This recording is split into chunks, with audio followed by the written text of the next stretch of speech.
Suicide is the 12th leading cause of death in the U.S. In 2020, the CDC reported nearly 46,000 deaths as a result of suicide. That averages about one death every 11 minutes. It's estimated that about 275,000 people become suicide survivors every year. In 2020, 12.2 million seriously thought about suicide. 3.2 million made a plan for suicide. 1.2 million attempted suicide.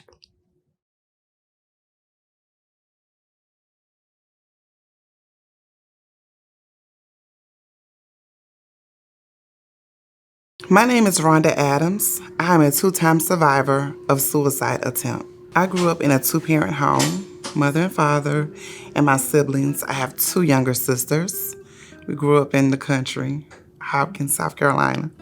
My mom always was supportive with school activities, our homework. We would come home to home-cooked meals. Our dad was a provider because during my younger years, my mom didn't work. Later, when my parents decided to divorce, that's when I learned of some things between the two of them. I started seeing my dad be more of volatile of his words and his actions, being more mean. I sensed my mom was a little fearful. Because of the transition, we had to stay with one of my aunts and uncles. And so she went off for a bit. So I guess to like to clear her head and to hear my aunts say my mom failed us and my mom didn't love us. That hurt. I didn't realize that I was severely depressed. So going from middle school, high school, dealing with a divorce, keeping it all bottled in, fighting, going from club to club, getting drunk, meeting my son's father when I was 18 going on 19. And he introduced me to the drug world. He was like, "You're such a beautiful person, a beautiful young lady, but you can't just be country and cute. You got to understand my lifestyle." I kind of fell in love with a bad boy. Got pregnant, and he would go back and forth with working, but he would do the drug dealing type thing on the side. But when he consciously made an effort to leave it all the way alone, he would still go around that same type crowd. And I was, during this time, I was a cosmetologist. So I was at work, working and things. And one of my friends came and got me from the salon the day that he passed. Swallowed some drugs that was the size of a cookie, an ounce, and it busted his heart. And when everything set in, I didn't want to live. He was very supportive. I mean, regardless of him being a street guy, he had like this tender side to him. He had this good heart. And he loved our son. And I just felt like I wasn't going to be able to provide for my son by myself. And I allowed the negativity thoughts to consume me that my son's life would be better if I wasn't here either. That's when I moved out with one of my friends. And even there, I wasn't happy. I was surviving. I wasn't dealing with things.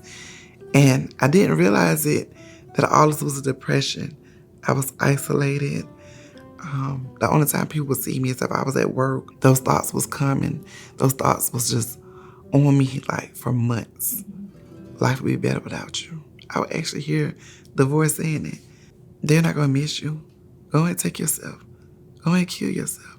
I actually heard the voice saying it to me. I got a hotel room.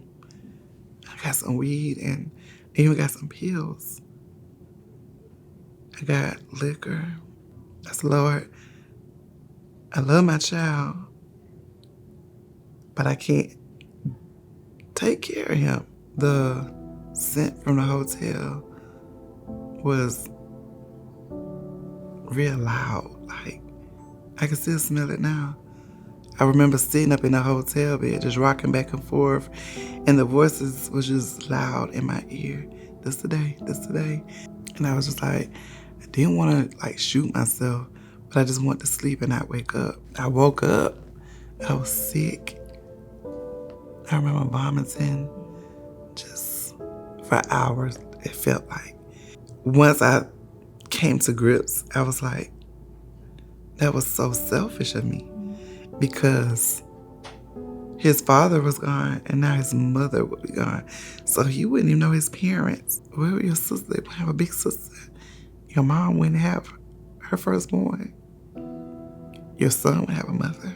So I looked myself in the mirror and I said, you gotta get it together. So after that time, life to me was getting back on track. I was feeling better about myself. I started working for a clothing company, which was very lucrative. I made a lot of money, met a lot of famous people.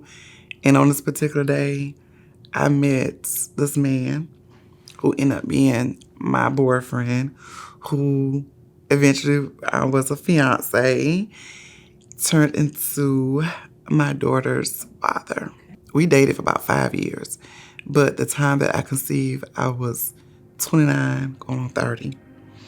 And I feel like, okay, I've lived, I've learned a lot of things, and in my eyesight, I really felt like I met a man. I moved in with him, and we stayed in Chapin, South Carolina, and we ended up moving to Charlotte, North Carolina.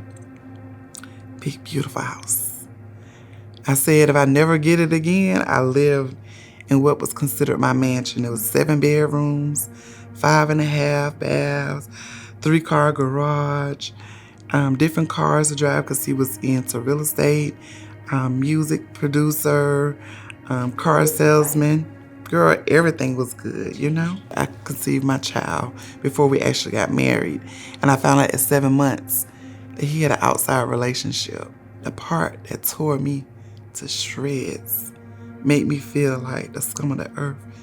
She was a white woman. And I felt like I couldn't keep my black man. He kept saying I couldn't leave him and take my child. I had a car, a Lexus. And in the neighborhood, before you got to the neighborhood, it was like the steep curve. And so my thought then was to drive the car off the cliff. And on that day, the thoughts and the voices came back. They were saying, you're a failure again. And this man don't love you. It was a beautiful day. I didn't feel beautiful. I didn't really want much to do with my daughter because she was a part of him. The baby would sit there and cry for hours, and I would just look at him. I left the baby home. I told him I was going to the store. I'll be right back. He was calling my phone. Where you at? Where you at? And I was screaming. I was yelling. He was like, what are you talking about? You going crazy, and where you at? I'm coming to get you type thing. I don't know what stopped that car because I didn't press the brake. Everything just went black. Everything went black. I was numb. Driving numb, crying, thoughts was everywhere. I was in a dark, damaged place.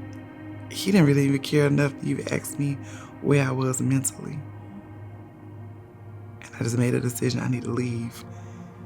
And literally, I made a plan when he was going out of town to pack up my stuff and leave. Literally like a ghost in the night. I ended up leaving and didn't go back. Recovery was, I learned to deal with. I'm more happy when I wake up each morning because there was a time I didn't want to live.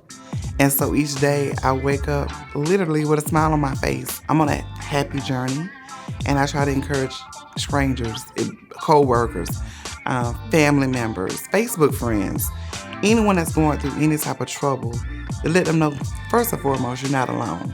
My movement is called I Told You, but it's spelled E-Y-E. And the reason why I chose that is because through our eyes, that's where our vision. And so you have to vision yourself going through every obstacle.